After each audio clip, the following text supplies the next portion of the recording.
Mutton fry అండి. ఇలా చేస్తే చాలా టేస్ట్గా ఉంటుందండి. మీరు ట్రై చేయండి.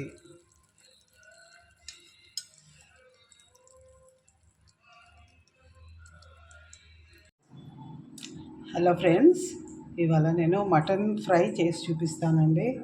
ముందుగా నూనె పోసుకున్నానండి. తర్వాత ఉల్లిపాయలు వేసుకున్నాను. ఉల్లిపాయలు వేసుకొని బాగా వేసుకోవాలండి.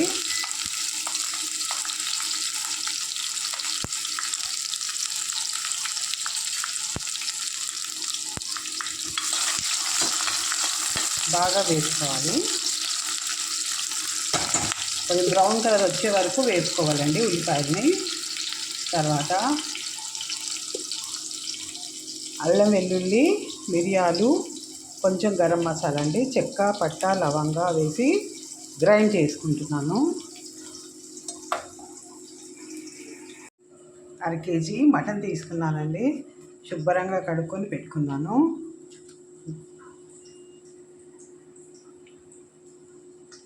తర్వాత ఉల్లిపాయలు వేగాయండి.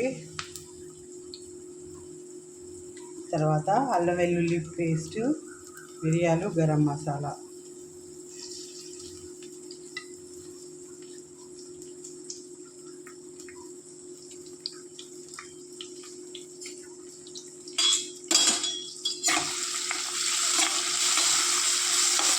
బాగా వేసుకోవాలండి.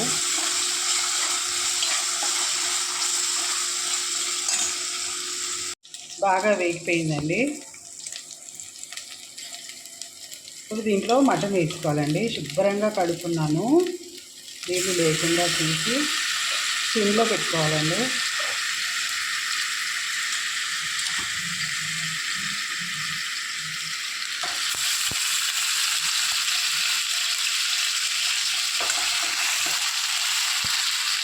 బాగా వేసుకోవాలండి. నూనెలో బాగా మగ్గాలండి. వాటర్ ఉంటాయి కండి, దాంట్లోనే కొంచెం ఉడకనిద్దాము మూత పెట్టి. సరేనా? బాగా నీళ్ళు వదిలిందండి. మటన్ బాగా వేపుకోవాలండి. ఇంకొంచెం నీళ్ళు ఎగిరే వరకు. తర్వాత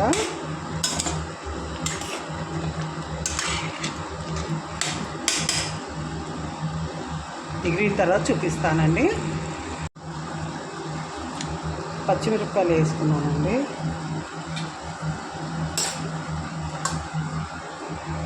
పసుపు కారం అండి తగినంత.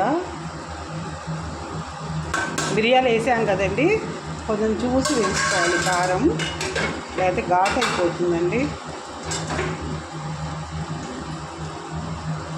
ఉప్పు అండి,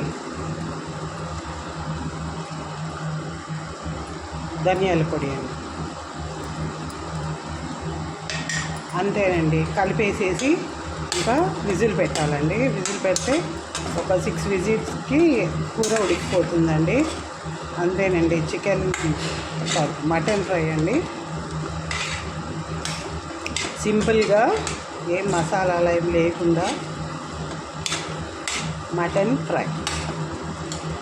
ఉడికిన తర్వాత చూపిస్తాను. కొంచెం నీళ్ళు పోసానండి. ఇందాక గ్రైండ్ చేసిన వాటర్ ఉంటాయి కదండి, అవి పోసేసాను. ఇప్పుడు విజిల్ పెట్టి ఉడికిస్తానండి. ఒక 6 విజిల్స్ అండి. ఇదిగోండి మటన్ కర్రీ ఉడికిపోయిందండి. చాలా బాగుంటుందండి. సింపుల్గా మిరియాల పొడి, అల్లం వెల్లుల్లి పేస్ట్ వేసి చేశాము. మీరు ట్రై చేయండి. థ్యాంక్స్ అండి. Thanks for watching my video. Please subscribe.